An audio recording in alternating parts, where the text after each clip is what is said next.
Good evening, everyone. I hope you can hear me out there. My name is Colin Cafferty. I'm delighted to welcome you all here to this event entitled Towards a Programme for Eco-Socialism. This is the first online event of Rabharta Screen Left. We're a brand new political party which will strive to break the stronghold of neoliberalist capitalism and facilitate a new era of eco-socialism. For me, in my own words, that pretty much means just people living in harmony with each other and with our natural world, but we'll get into more explicit definitions of it as we go along. We all understand this is no small task. We have a roadmap, we're very determined, and we know, as I'm sure most of you do, that this is the right thing to do. So this evening we'll be hearing from three members of Rabharta. Michael Rafferty will discuss our political programme. Councillor Lorna Bogue will discuss the challenge of actioning eco-socialism at local government level. And Smirnova will outline the organising values of Rabharta. After that, we'll have a questions and answer sessions where you can discuss some of the points raised. The chat function is enabled if you'd like to add comments as we go along, or if you have specific questions, you can ask them as we go, and we'll come back to them in the Q&A session. I have to inform you that this webinar is being recorded, so if you'd like to ask a question but don't want your name, just write anonymous on the question, and we won't add your name. And there was there's live transcript coming up. You have the option of turning that on or off if you want.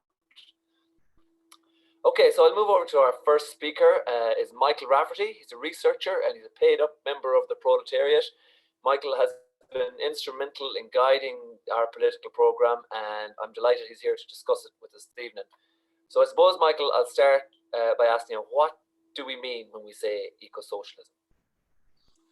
Well, I think we use a very broad definition when we're talking about eco-socialism, and it's essentially the inextricably and symbiotically linked aims of transitioning from capitalism to socialism and decarbonising human activity within the time frame that the climate emergency allows us. We understand that the planet is a closed system and we can't sustain infinite growth. So eco-socialism to us is, it's not a designed outcome or some kind of utopian kind of endpoint, but it's actually a product of political struggle. And that's what we're engaged in. And so we want to fundamentally change some things in our kind of political realities here to preserve life on the planet and to avoid climate breakdown. So in that sense, I suppose eco-socialism is a successful outcome of the type of program that we're trying to advance.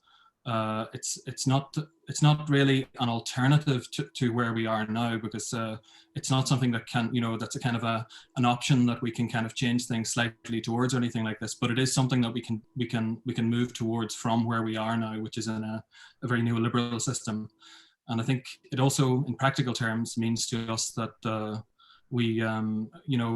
it's not, eco-socialism is achieving decarbonisation without this kind of moralizing over people's kind of choices of necessity that they make in their lives, and much more clearly and structurally looking at the economic system that accelerates climate destruction and perpetuates inequality.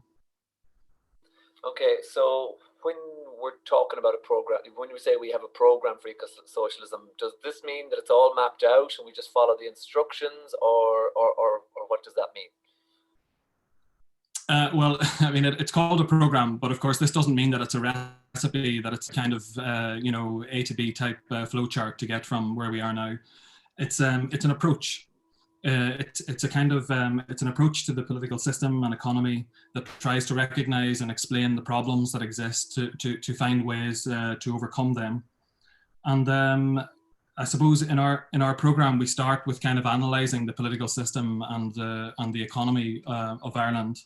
And we kind of then set out a kind of general approach to how we organise, a kind of framework for political action, and then we kind of have a more precise agenda that we want to pursue using kind of legislative power, state power at different levels, and we also want to, in the midst of all of this in a programme, to communicate a kind of eco-socialist intersectional class politics to as wide a group of people as possible. So that programme kind of encapsulates this overall approach, and it kind of stands in opposition to two main tendencies I find in Irish politics and in several countries. But you know, the kind of the normative neoliberal model is one where we come up with a list of policies which reflect the different competences and responsibilities of government, and we fill all of this out like a manifesto. And the other one is where we try to build an alternative outside that system.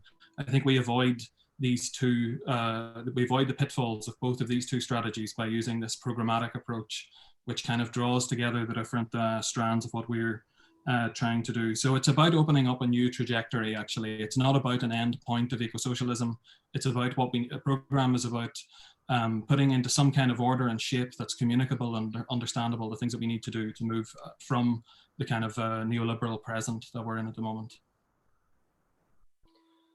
Okay, so would you maybe discuss in a bit of detail what you see as the priorities and the barriers to getting there, and the things we need to overcome?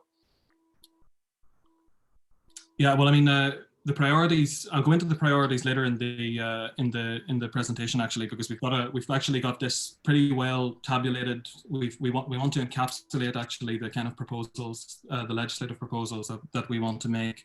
And so these will kind of set it out. So I'll kind of go into that later. But I think, you know, the main priority is to break with neoliberalism. You know, this party exists to break with neoliberal central mission. I think, you know, what we mean by that is briefly the prioritization of market actors, from real estate investment trusts, airlines, major finance, global tech, corporates, that kind of stuff. The prioritization of their concerns and the state acting in their behalf to break that and to turn that in a different direction towards a more kind of a politics which is focused on the well-being of people, the well-being of the environment, and for kind of getting off this track which is accelerating us towards social and environmental catastrophe. But so I think this breaking neoliberalism point is actually a good segue into the presentation, because you know, the kind of this point of breaking with neoliberalism is something that is quite a lofty idea that we need to kind of put a bit of detail on. So I suppose would that be a good in which to start? Yeah, absolutely. Go for it. Yeah, okay, sure. I'll just share my screen. Sorry, I've got it disabled at the moment. So if someone could let me share. There we go. Okay, so can everyone see that okay? Yep. Okay, good. So don't worry, I'm not going to kill you with slides here. So, so yeah, as I hinted at in that previous response, the party's program is fundamentally about our political approach, and I want to kind of draw out the relevant bits of this document, which you can see the front cover and contents of, which is available to download on our website. So before I do that, this theoretical nut that I want to crack in this presentation, I'm going to do that at the beginning and get over that and get on to what we're actually about. This neoliberalism, it means to most people, it means the ideological mantras of Margaret Thatcher, of Ronald Reagan, and plenty of people since. And the free market economics is the only show in town, that government and public services are scaled back and privatized and so on. But this is only ideologically true. In practice, neoliberalism is a political economy in which the state plays a very active, a crucially active role for capital through privatization, the use of regulatory power, globalization, and financialization. So Ireland's experience of neoliberalism, first in boom mode from the 1990s until the financial crash, and then in bust mode during the structural adjustment and austerity, and then quickly returning, of course, to boom times for some people from about 2016 onwards, is one where the state uses its power repeatedly in service of capital through all of these processes. So the free market does not maintain a tax haven using Adam Smith's invisible hand. Housing is not really a laissez-faire market in Ireland, but it's actively commodified. The lengths to which the Irish state will go not to build public housing, not to give local authorities the resources and power they need to build homes, not to properly control rents or to ensure actually affordable houses are built. This is how the state actively maintains this neoliberal environment for its domestic clients, represented through the major parties in Ireland, in the Irish political system, and its global clients, represented in and around the IFSC and the Docklands in Dublin and in all of the industrial parks that are in different parts of the country. So neoliberalism is a form of rule which actively facilitates financial and material extraction and eats relentlessly into every aspect of people's lives. So an underlying assumption of our party's programme is that there can be no eco-socialism without a clear departure from neoliberalism. Neoliberalism is not something that you can roll back or reverse to a previous time before everything cost a fortune. It's a tight, complex knot that has to be undone. And we contend that because the state in Ireland at the national level has had the wherewithal to bring this neoliberal tax haven formation into existence and to protect it through thick and thin, then the state can be used to deconstruct this monolith and create conditions for something else. Climate emergency imposes a strict time limit on our tolerance of this perpetual neoliberal present. It sets the time frame for political action to bring us towards eco-socialism. There is no time to gradually agitate or to build a movement for revolutionary change, nor to compromise with parties intent on preserving neoliberalism. Neoliberalism, the tax haven, and all of its reaches into people's lives needs to be made the political issue of the day, every day, until it has been cracked. We need to get across that neoliberal is not just some jargon words or some euphemism for capitalism, but a working description of how the Irish economy and politics actually operates. So it's in this paradigm that our programme intervenes.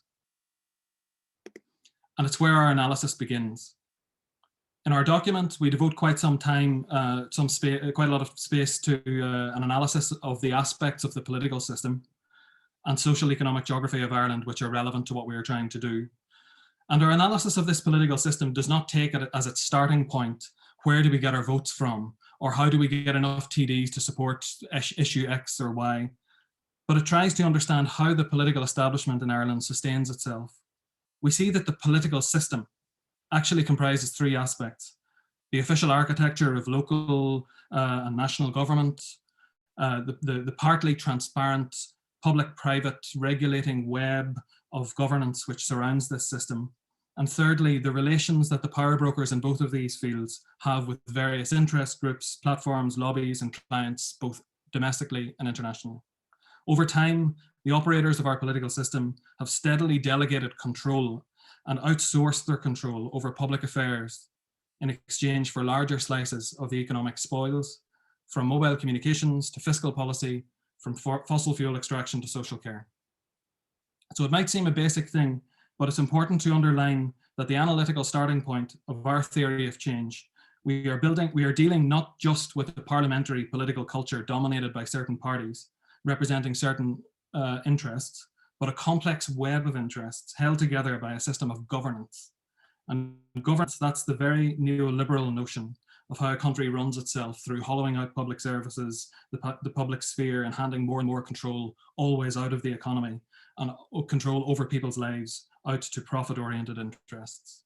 So in short, this neoliberal political system's overarching goal is to maintain an ecosystem for the political economy of a tax haven. This tax haven has to work for global capital, and it does, at least until now, very well. It also has to work for the domestic political interests of the parties and interests who dominate the political, bureaucratic, civil society, and so on spheres in Ireland. This is where we think the neoliberal state is vulnerable to what Gramsci calls organic crisis, and where an eco-socialist programme can be effective. The particular constellation of governance in Ireland, a very top-heavy, centralised national state with very weak local government, even in major cities, has to maintain this ecosystem at all costs. But having ceded so much control over the different levers, such as housing policy and health and infrastructure and so on, through decades of neoliberal rule, this becomes more and more and more difficult for the system to do. Add to that the several pressures we all know of the pandemic, of climate, and of so on, that the state can no longer guarantee to these clients domestically, the people who can no longer afford to buy the houses that their parents were able to buy, the core support of this of the parties, the kind of governing party system, the core support of the governing parties. it can no longer guarantee that this can go on forever. And it can't do this for its global clients either, particularly in a world of the Paris Agreement. And this week, we can see that there's minimum corporation tax rate is an item for discussion at the G7. It can't guarantee that it can continue to play this extraction role at a grand scale for those clients either. Of course, the state has weathered storms, crashes, busts in the past, mainly through passing the costs on to others. Through austerity and other measures. But when we say that the state is vulnerable to organic crisis, we don't mean that the state will collapse, that people will just suddenly revolt, or that some kind of disaster socialism is the answer. The neoliberal state is well able to manage that kind of approach. What it does mean, though, is that the situation, the current status, becomes untenable, and a fork in the road comes into view. And it's here that a program of transformation away from neoliberalism becomes a possibility.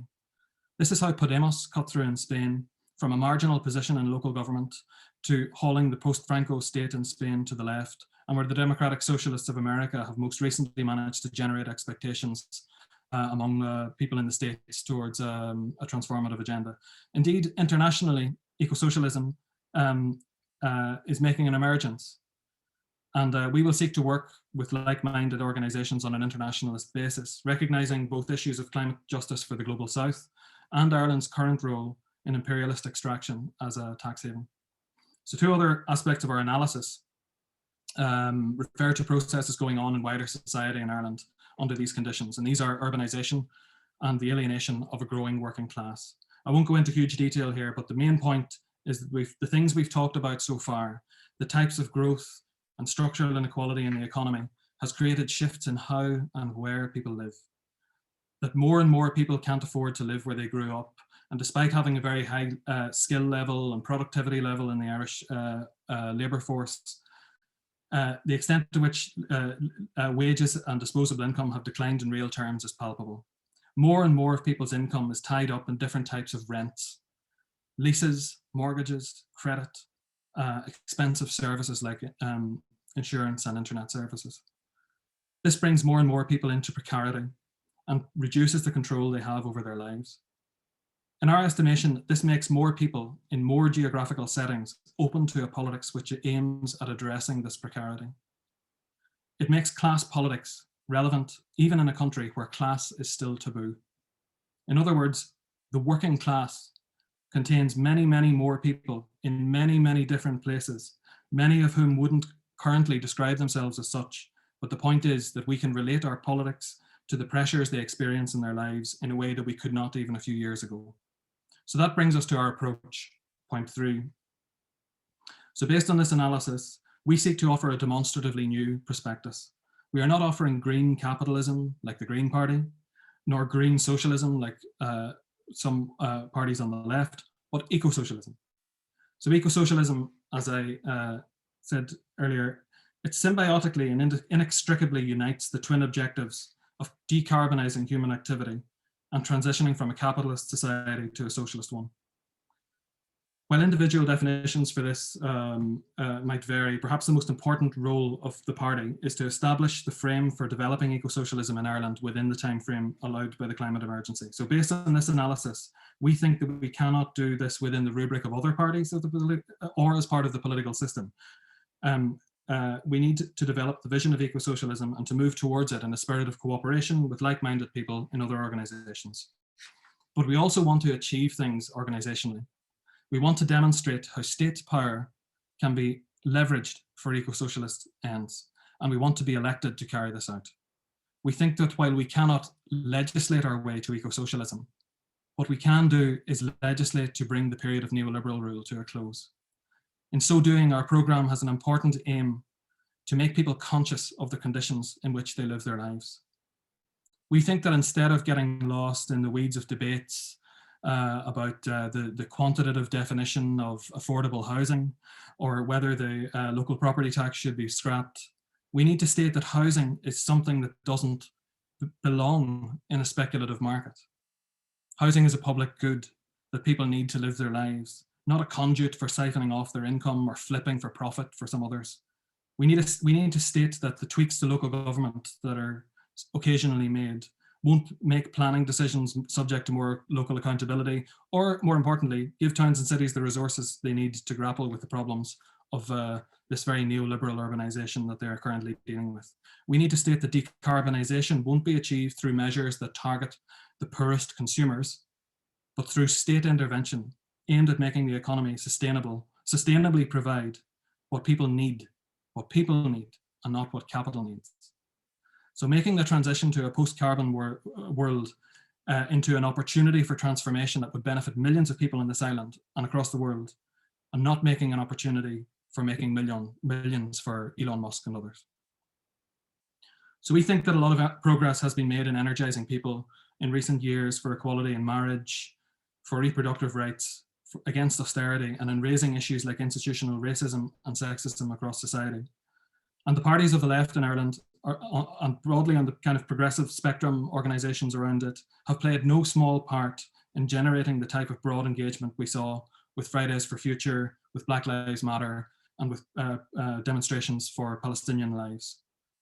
While we place great emphasis on building a class politics of eco-socialism in Ireland, popularising the idea of a just transition and an end to endless neoliberalism, we also want to employ an intersectional approach which connects these struggles into a wider framework of political action and to build on the successes already achieved. In that sense, our existence is not the classic definition of the left splinter or the left split, no matter how many commenters would like to paint it that way. We want to direct our hostility towards neoliberal rule, not others on the left. We want to bring something new to the discourse of the left, to generate cooperation and discussion towards shared aims. So that takes us to the final point, our agenda. And this is what we want to bring to that discussion. The idea that the left in Ireland has to take more seriously the possibilities of using the state to deconstruct neoliberalism and allow something better to develop in its place. That while we cannot legislate our way to some eco-socialist nirvana, we can leverage the power of state to make some fundamental changes that create the conditions for something better. That we can't just smooth the edges of the current system, but we need to alter some basic aspects of it. And these things, this on the program document on the website, this is on one page, but for PowerPoint, I've had to put it on two. So I'll flick between one and the other for the rest of the presentation so that people can have time to read it. These things that we would do would speak to millions of people, would be within the legislative, operational and resource capacities of the state, and would fundamentally alter the paradigm in which people live their lives. So while I'm not able to just go into each of these kind of levels individually, I want to present this as kind of the type package of reforms we would see as opening the door to something after neoliberalism. Rather than doing the usual thing of having a policy for every single thing that a government does, our approach is to group the core ideas which represent the rupture, the break with neoliberalism. This is the second page. There are 10 in total, so 5 on the first and 5 on the second. So to draw out an example on the first page on housing, this won't be something, what we're proposing is not something that will be designed like Cllr was to compromise between the various needs of capitalists in the health system and the government responsibilities towards the public and patients and all of that. Instead, it would be about popularising the idea that houses are public goods and not assets, and begin a public housing programme on this basis and avoid the type of awful suburbanisation that was created by the Celtic Tiger housing boom, this market-oriented developer-led model.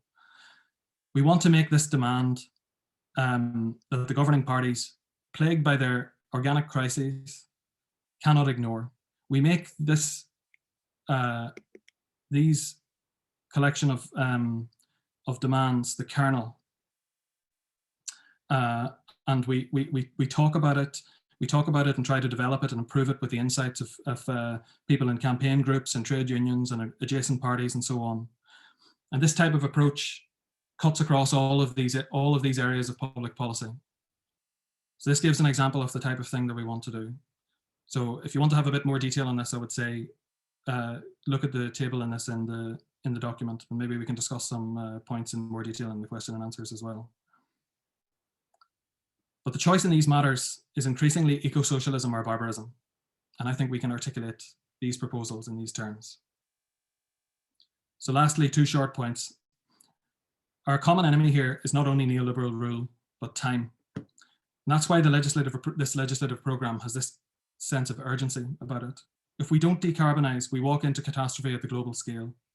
There is no time to agitate for marginal change or to wait for a revolutionary change to emerge. There's only time to make these changes, to change course within the next few years. Others are doing this in different countries, and we should do it in ours. One problem that we have is that no party currently represented in the Dáil wanted to get rid of 12.5% corporation tax at the last election. We want to change that, to make the vote left, transfer left strategy speak to the promise of a new paradigm, not some slightly softer version of the current model. And that's the final thought, that left politics, class politics, eco-socialist politics, intersectional politics has a responsibility to illuminate the path to the next stage and not just to call out the problems of the current model. In this country, because of the scales and the systems involved, we think we can do this with this approach and with this programme for eco-socialism. So I'll go back to you, Colm. Perhaps I can just continue to share in between these slides for the meantime. Yeah, and thanks a million, Michael. That's very thoughtful and well worked out programme and presentation there. Just as we're going along, there's a couple of things that maybe you could, off our table, could you take one of these and maybe go into a little bit more detail? Like, well, the obvious ones I see are housing and healthcare as the main things, but would you like to just break down one of them and how you see that develop? Yeah, well, if I go to the last one here, it's the one that kind of maybe leads into what Lorna will be speaking about later a little bit, the political system aspect. So our proposal here is to expand the remit and capacity of local government and public services and to democratise state institutions. And so the result of this, the effect of this, would be a rebalanced national local system of government, expanded public services, corporate lobbying controlled and curtailed.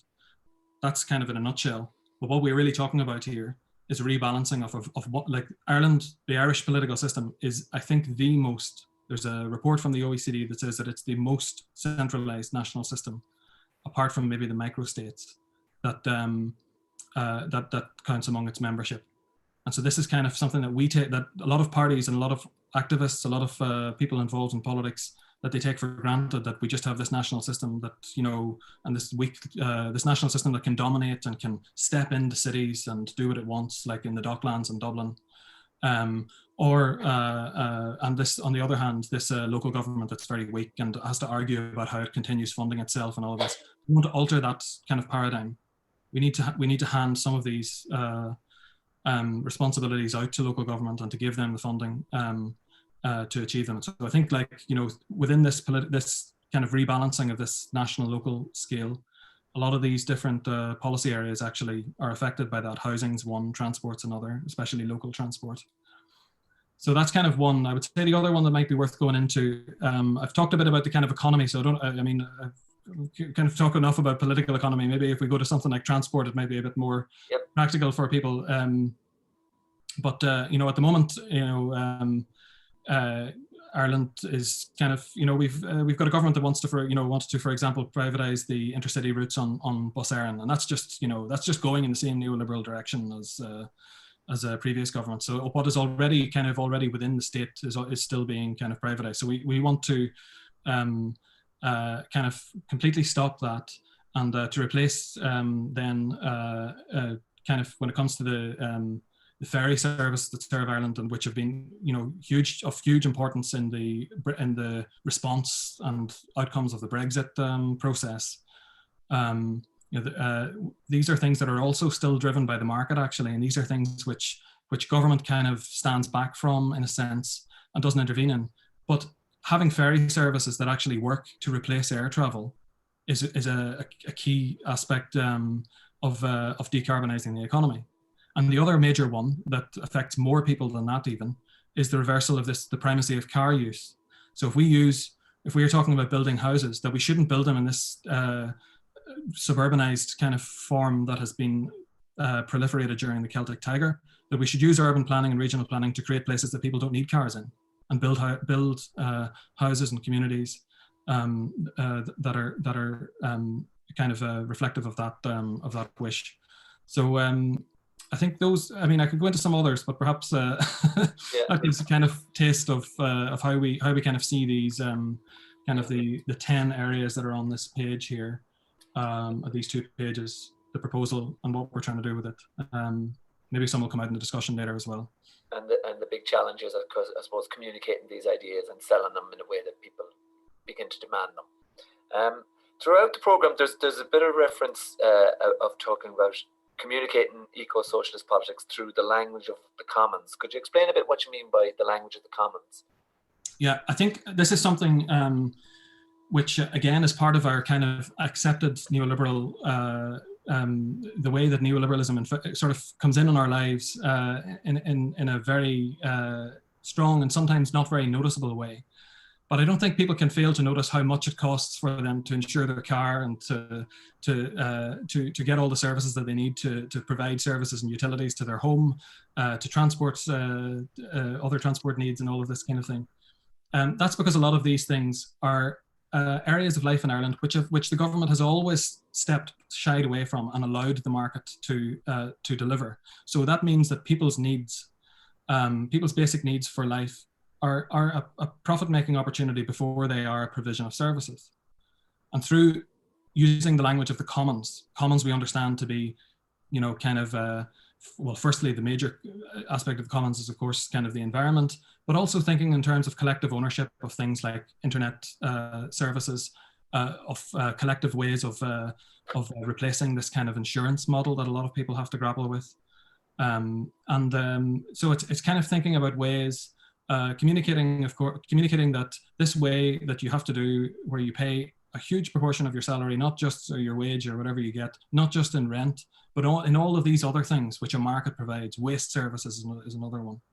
These are things that could be replaced by collectively owned things, community owned services. And this is where speaking the language of the commons, this notion of commonality, of shared needs, generates this kind of class consciousness, this consciousness of the conditions that you're living in. And this kind of in talking in this way, it allows us to kind of present this eco-socialist program without alienating people, because I think that's always the concern, that if you speak too left the language, then people won't, it alienates people or something like this. But if we speak in those terms, then I think we can get things across to people in a way that means something to them. Okay, and obviously you'll hang around because I'm sure people will have a lot of questions for you, but I just have one more question before we let you go and we move on to Lorna. And it's quite vague, but what do you personally see as the most important challenge in all of this? I think the most important challenge is the political one of making these issues things that cannot be ignored by the political system. We need to find ways of.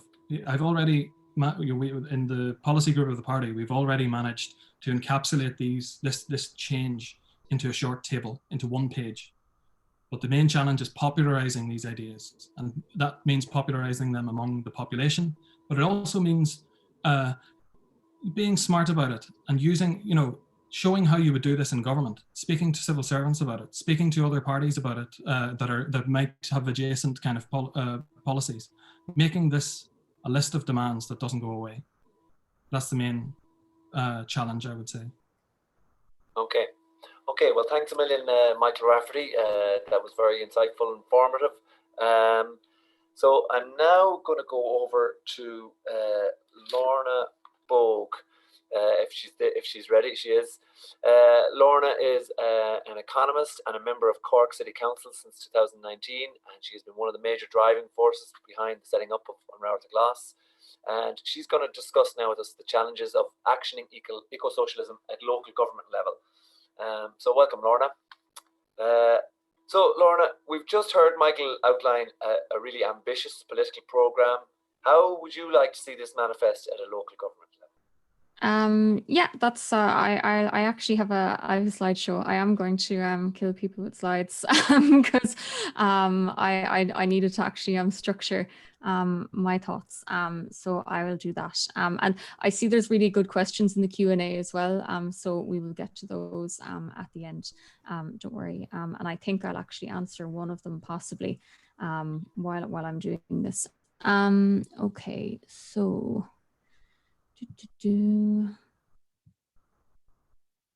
how do I, is it F1 that plays this? Okay, perfect. Sorry, I'm always really bad at doing these.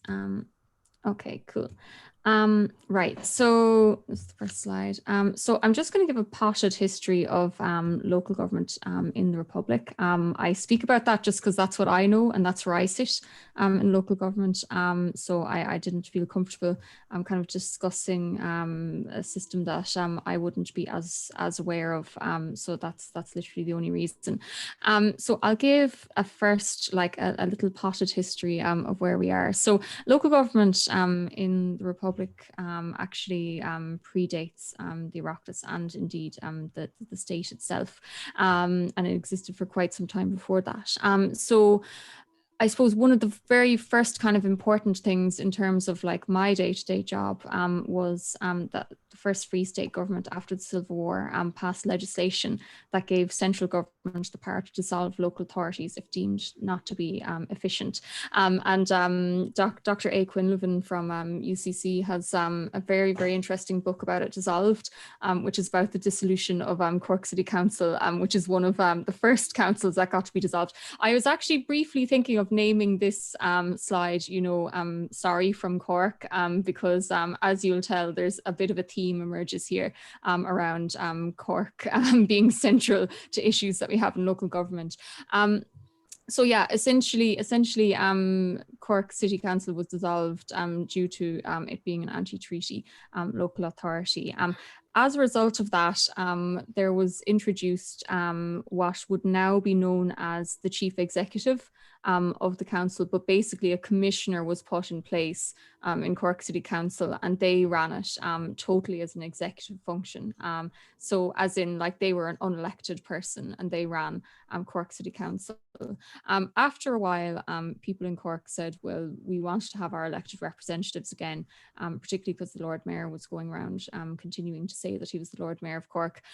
So what happened then, and this formed the basis for local government in Ireland as currently constructed, was the Management Act of 1929.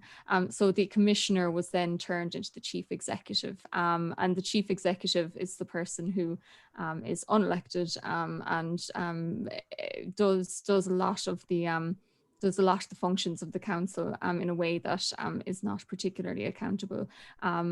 Yeah, so that was kind of an issue. Then sort of moving on a bit further down the decades, 1977, so the rates were abolished by Jack Lynch in order to win an election. And I have to walk past the statue of Jack Lynch every time I walk into council, and I'm just sort of looking at it and I'm like, you know, this is the point at which local governments were not actually able to provide funding for themselves. So it's made my job a lot more difficult. And also, I suppose, if we look at economic power and political power and how intertwined those two things are, you know, I think that's something this is something that was particularly detrimental to local government in Ireland. 2014, the town councils were abolished. So that was a third lower layer of local government that we used to have in Ireland. And that layer of local democracy was abolished. And then in 2017, I just put this one in because it particularly sticks in my craw, which was strategic housing development legislation was enacted. So basically, in any development that has more than 100 units, or if if the developer just decides that it's strategic enough, it'll be taken away from local authority. So one of our few powers that we kind of had left was planning, and that's just been sort of taken out of our hands. So that's a little potted history of where we are. So this next slide, and actually it kind of fits in with what Michael was talking about as well. And actually, I think it repeats exactly one of the points that he was making. So what I have here is information from data from Eurostat, and it's about local government spending power as a percentage of gross domestic product. And, you know, what we can see here just kind of tells an interesting tale, which is that if you look at countries like Denmark, Sweden, Finland, Norway, all of these type of countries, like you'll see that there's the percentage of economic power that is wielded by local government is actually quite high in comparison to all the way down here, Ireland. And actually, if you look at these countries here, they've got a few little things in common. So Malta, Cyprus, Ireland, Greece, and Luxembourg. You know, they're all quite a few of them are. Greece maybe not so much, but these are all tax haven economies, and that's why we're kind of generally tend to be towards the bottom of the list. During my thesis, I actually pulled out some more kind of interesting information, which was that there's a correlation between, or well, a small kind of relationship between countries. That the households of countries up here during the recession actually tended to lose less money per household than the houses down here at the bottom of this list. So like if you pull out actually figures around how much individual households lost in terms of value during the last recession, you'll actually find a list that's similarly ordered to this. So that's just interesting kind of facts. But this is where Ireland is, and actually as well as that, you know, we have like 2.5% figure of GDP here, but we also have over the time series, so 2012 up until now, we have a vast reduction, even in percentage terms of the spending that was happening in Irish local government. So that's part of the fundamental kind of problem, because I mean, like generally it's I mean, we move on to the next slide, but these are the functions of local government, because sometimes people don't know them, and you know, and I say that from the perspective of I didn't necessarily know too much about them until I became a councillor myself. So what functions does local government have now? So planning would kind of be the big one. Land is owned by the council every 5 years in local development plan. Councillors vote on Part 8 projects, so we'd call it a Part 8 when the council is basically looking for planning permission from itself to do something. So those are generally the only ones that councillors would be kind of voting on. So that's the likes of public housing, greenways, flood defence works, road projects, that kind of thing. And material contravention, which is where planning is not in line with the zoning of the site. And this because you're overturning the zoning of a site, which is where you're actually saying, well, this site needs to be used for this purpose. You know, that requires a 2/3 majority instead of a simple majority. And then usually what happens when we say that something is, you know, not in line with the zoning, or we don't vote for a material contravention, normally that would be appealed to An Bord Pleanála, and then we're just kind of overturned anyway. So social housing is obviously a big function of local government. This is predominantly done through approved housing bodies. And this is despite the fact that, like, you know, in terms of like actual direct build, like local government would be the most efficient way of providing housing. You know, it's actually much more efficient in terms of price per unit than any other sort of way of doing it, and yet we're generally going through approved housing bodies, and these various other kind of ways to kind of get housing, like the other ways through Part 5, but we actually can't even get Part 5s anymore because the property prices have gotten so expensive that we can only afford 25-year leases. So like we're paying out these 25-year leases now, we're not even actually getting the house, which is the asset at the end of it. So that's all a bit mad. Maintenance is supposed to be done, but the demand far outstrips resources for it. So generally a lot of my work going down to representations would be trying to chase after those kind of things and try and get them to happen. But most of the time I'm just banging my head off a brick wall. Disposals, so this is the council approves the disposal or sale of land owned by the council. You know, that we spent quite a lot of time on 2 of those now this evening, which is why I was a bit late for this meeting. Yeah, that's kind of one of the few kind of powers maybe that councillors would have. Waste is one that I get a lot of questions about. And we in Cork City Council provide civic amenities and we collect litter off the streets. We also have bylaws, but the bylaws are never enforced. And this is another theme that will run throughout this, which is that like we generally don't try and get you know, the management companies of apartments to provide you know, the waste facilities that they're supposed to provide, because you know that would be causing too much trouble with them. So we generally don't do it. Parking enforcement, if it can be called that, something we're supposed to be doing, something that we don't do because there is this truism and idea that's ingrained in the institution of local government that cars equals shoppers. So like businesses will shut down if we don't provide spaces for cars to like literally park right outside the front doors. This is something I've been trying for 2 years to get out of that idea. I've presented papers, I've given them every piece of evidential evidence that could possibly be given, but you know, a car is a private piece of space and is privately owned asset. So of course people can park it all over public space as much as they want, and we're not going to stop them from doing that. So roads that are not national routes and road maintenance of same. Dog fouling, we've got a dog fouling committee, but we don't have a dog fouling enforcement officer. That kind of just, if someone could crack that, I'd be delighted. Policy setting, which I've put in brackets here, letter writing. So we will write letters to various different state agencies or ministers about policy matters. But that generally won't actually come back with a response. The policy setting is interesting because I suppose that's kind of where you're going into things like the Preston procurement model, which is something that I've tried to get done in Cork City Council. But again, there's this ideological kind of, oh, we can't do anything different. We can't do anything, you know, like that would sort of upset people. So yeah, setting local property tax, a lot of discourse about local property tax at the moment, my favorite time of the year. This is a headache every single year because, you know, we're basically told that we have no discretionary funding if we don't increase this, and this tax is so ham-fisted that, like, you know, it's not going to do the behavioral stuff that we want it to do. Discounts or refunds on rates is something that we can do. So for smaller businesses, we can give a discount, and you know, that's something that can be used to create a progressive form of rates, but again, like actually finding an executive that's willing to do this is difficult.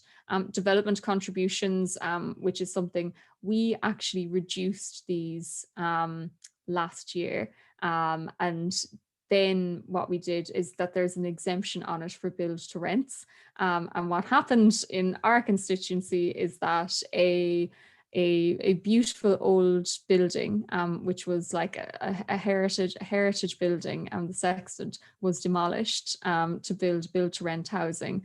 So of course they didn't pay any development contribution on it because the Construction Industry Federation had you know, lobbied my colleagues on it, and they said, yeah, that's grand, no, we'll just cut that. And then after that, like, we got nothing out of it, because then the build to rent apartment complex said, oh well, actually we want to build offices now instead. We're gonna go and change the planning permission because you know, it turns out the rents that we were going to charge are too high for this market, and instead we're going to build offices instead. Agreeing the budget, this is important, and it goes back to what I was saying before about the the dissolving councils if they're not efficient. So like that piece of that piece of legislation from like 1929 is actually still on the books. So councils can still actually get dissolved if they don't agree a budget. Now we've come close a few times to not agreeing a budget, but like this is kind of the one day where a councillor would have any power, but actually trying to get anyone to exercise and use that power to try and get things across the line doesn't happen. And then representation. So this kind of makes up most of my work, which is just making representations on behalf of people who are using various different services to the council and to help them. So I have actually gone and put these, all the stuff that's in light green is stuff that like the councillors can do. And like that we would kind of vote on, but like there's not a whole pile of things that we could actually do. And sorry, these two should actually be in green as well. I don't know why I didn't do that, but yeah, that's kind of where the executive function.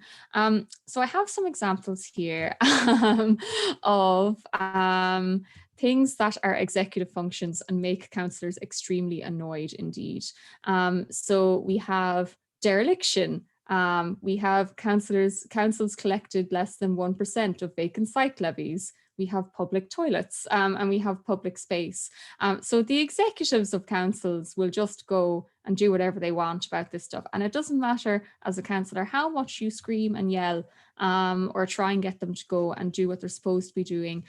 This is the neoliberal sort of ideology sort of at play here, because all of these problems are basically the council executives saying, well, we're not going to intervene in a market. We're not going to do anything that will intervene in a market. And that includes, you know, public space and having public facilities available. Because, you know, if people have free toilets or if people have free space, well, sure, they're not going to be going into places and spending money. They're going to be, you know, outside, you know, loitering and engaging in antisocial behavior and whatever it is that they want to say. So, I mean, like all of these kind of problems that are taken together, I mean, like this is kind of on the smaller end of it, but I mean, you know, people have precious little leisure time as it is within the capitalist system. So, I mean, you know, I think it's important, you know, and like dereliction, obviously, and then not collecting the vacant site levies or not intervening or doing anything to actually try and discourage this type of behavior, and even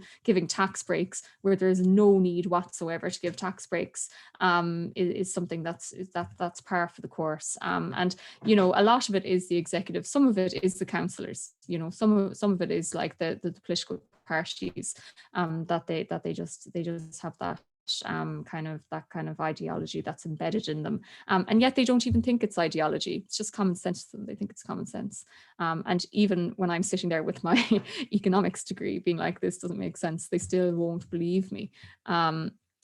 So just to come away from all of the doom and gloom, I thought some ideas of like, how can I enact eco-socialism in local government, and you know, not to individualize it or anything, because obviously these things are systemic, but if people want things to do. So Part 8 planning applications, so where the council is asking for permission for itself to do something, usually social housing. So these require a majority vote of council to pass. And the thing is that whenever there's a social housing project in my ward, I will hear from so many people saying, I do not want social housing in my area. I don't want it here. I never hear from people saying we need social housing, and I am in favor of this happening.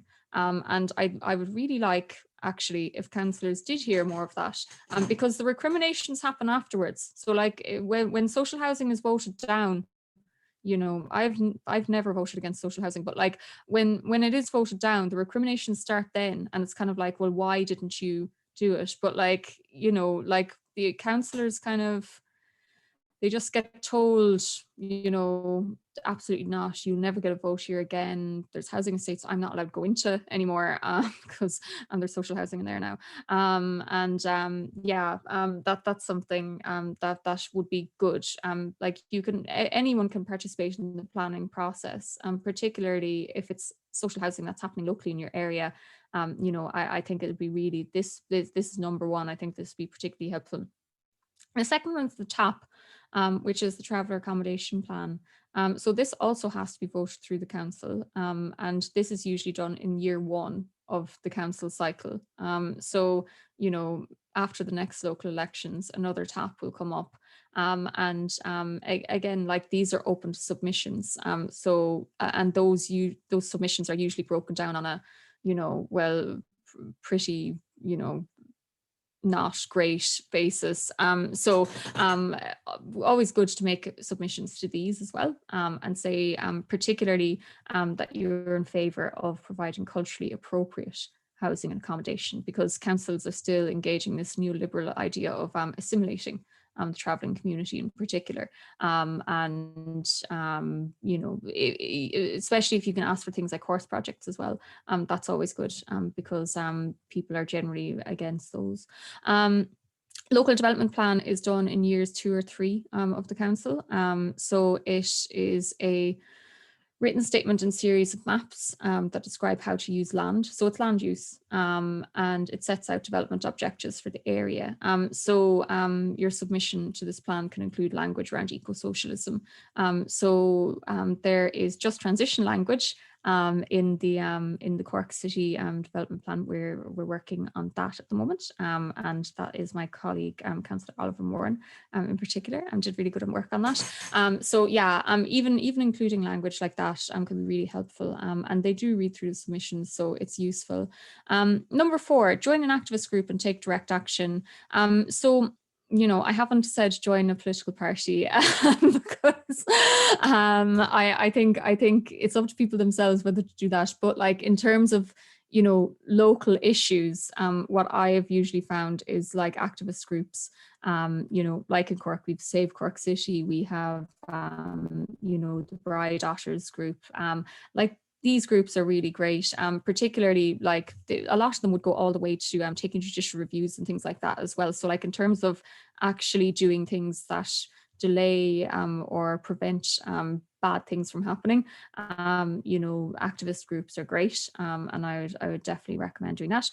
Send in FOIs or AIEs, so a freedom of information request. If you have if it's on an environmental matter, I would say do the access to or AEI access to environmental information, because those ones are free of charge, whereas the FOIs, I think there's still some charge on them unless you have a medical card. Yeah, in terms of like getting information and you know, getting answers to questions, I would generally advise this. And number 6, engage in local media. Something that I was quite surprised by being a councillor was that the executive of the council is actually quite sensitive to bad press. So it's actually quite useful to engage, particularly in local media, because they read it. And I was just genuinely surprised by that, because I mean, like, their jobs don't actually rely on being popular or anything like that. So I was just kind of surprised with that. So anyway, there's 6 kind of things that you can do, like, again, as I say, like any kind of like social housing project in particular, or anything to do with the traveling community. These are the 2 ones that you know, people kind of need the most assistance with, just because they're the ones where, like, you know, you'll see councillors just getting pressured in ways that are really actually quite unpleasant. So, you know, I think those ones are kind of the most powerful kind of things that you can do. And yeah, and then that's the last slide for Julie. And then you can sort of type them into the chat. I'm just gonna have a quick look at the, do we want to kind of go for, Colin, do you want to do all the questions afterwards, or what? Yeah, we'll do all the questions Okay, cool. afterwards, Lorna, because I want to go to Julie now. Thanks for that, Lorna, and no doubt there'll be a few follow-up questions on that, so don't go anywhere. And I just want to go over to Julie Smirnova, who's one of our younger members. She's a student of politics and economics in Trinity, and she's shown great talent and enthusiasm in setting up on Rabharta. Julie, you're very welcome, and you're going to talk to us tonight about the organizational values of Rabharta. So our previous speakers both articulated the need to increase democracy at local level, and a lot of our political program talks about dismantling hierarchies. How do you plan to do this within on Rabharta? Great, thanks, Colm. I'm going to share my screen if that's okay. Let's see, view, reading view. Perfect, great. So hopefully everyone can see that. So Michael and Lorna, I suppose, were talking about how arg-gl wants to reconstruct Ireland's political economic system so that every person is empowered to make decisions that impact their own life, and so that we live in a society and economy where the communities that rely on things like everyone relies on things like land, work, food and energy, but we believe that those things should be owned and controlled by the communities that rely on them, and that those communities make decisions together about those things. And I suppose that change has to start with us. And that's encapsulated pretty well in our organising values that are democracy, equality and equity, collective liberation, ecology, solidarity. And I just saw there that the 6th point is equality and equity. That should actually be a partnership approach.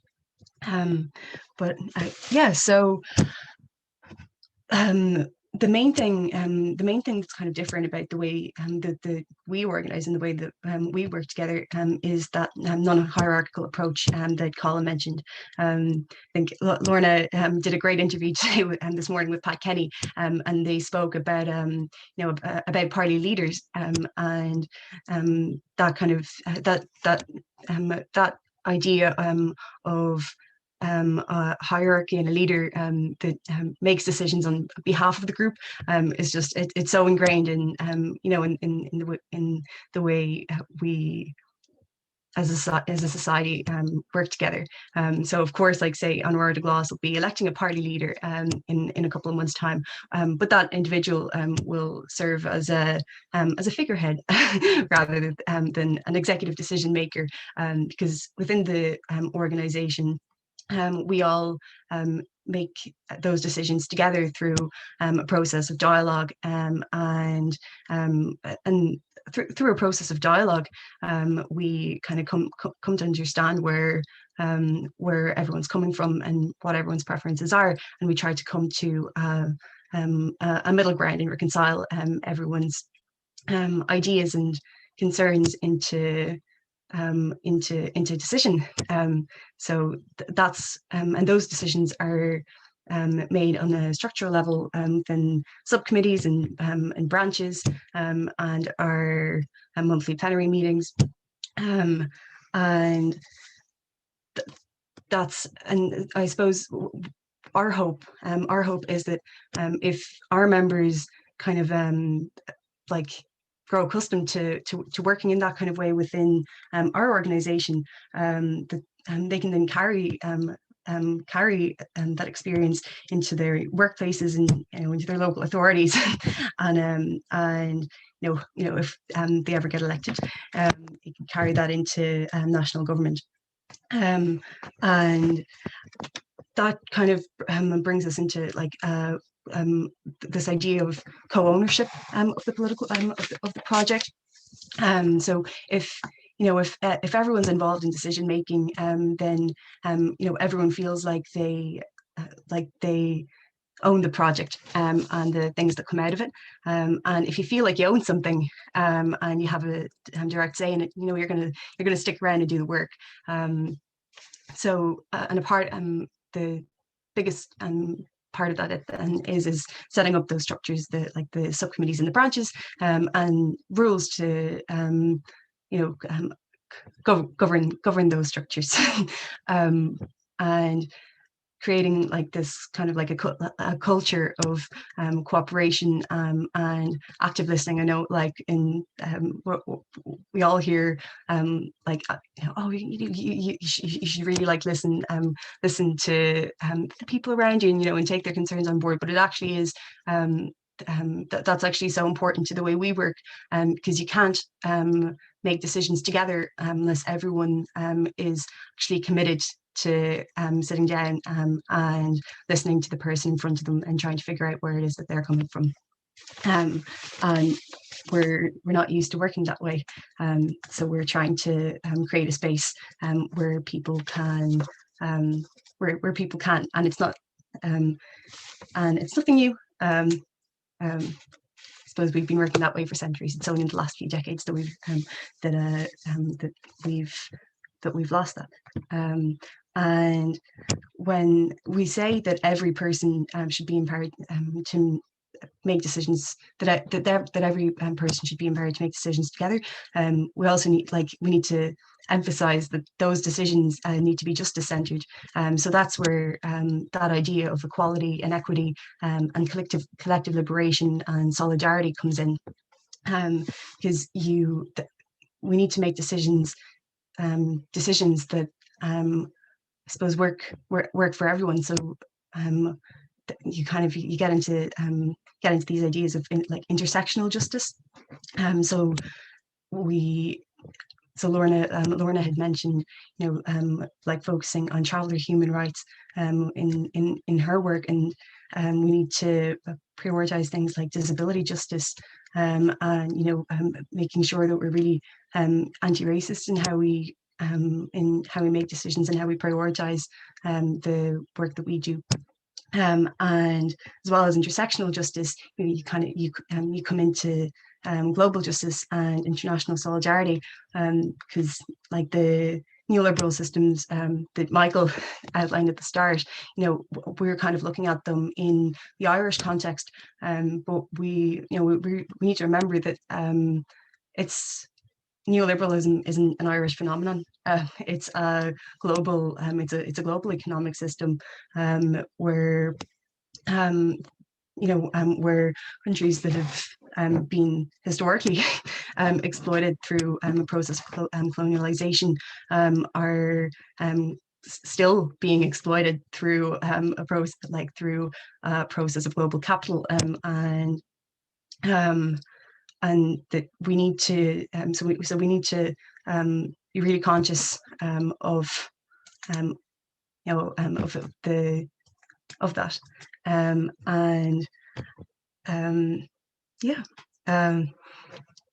I suppose then the third bit of that is ecology.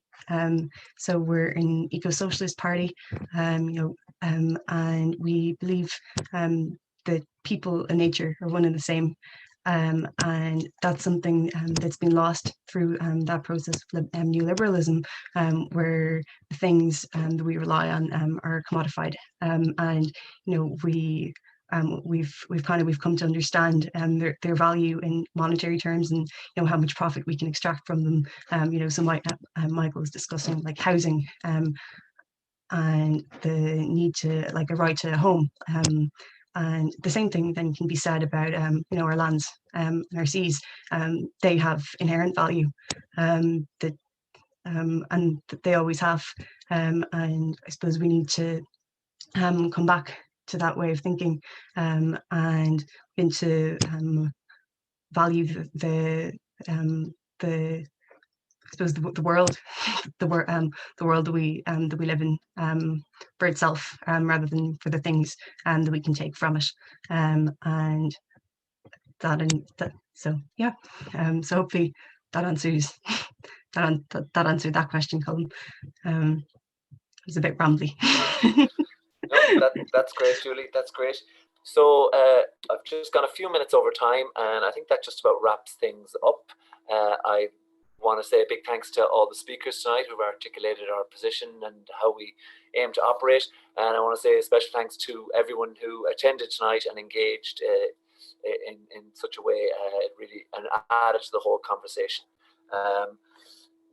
If you've any questions or other comments or feedback, or would like to engage in further conversations, we can be reached on social media, or you can reach us through our website. We'll be moving forward and working things out as we go. As we said, the more people we get together and to contribute to that, the stronger we'll become. So that's all for me. Thanks a million again for attending, and good night.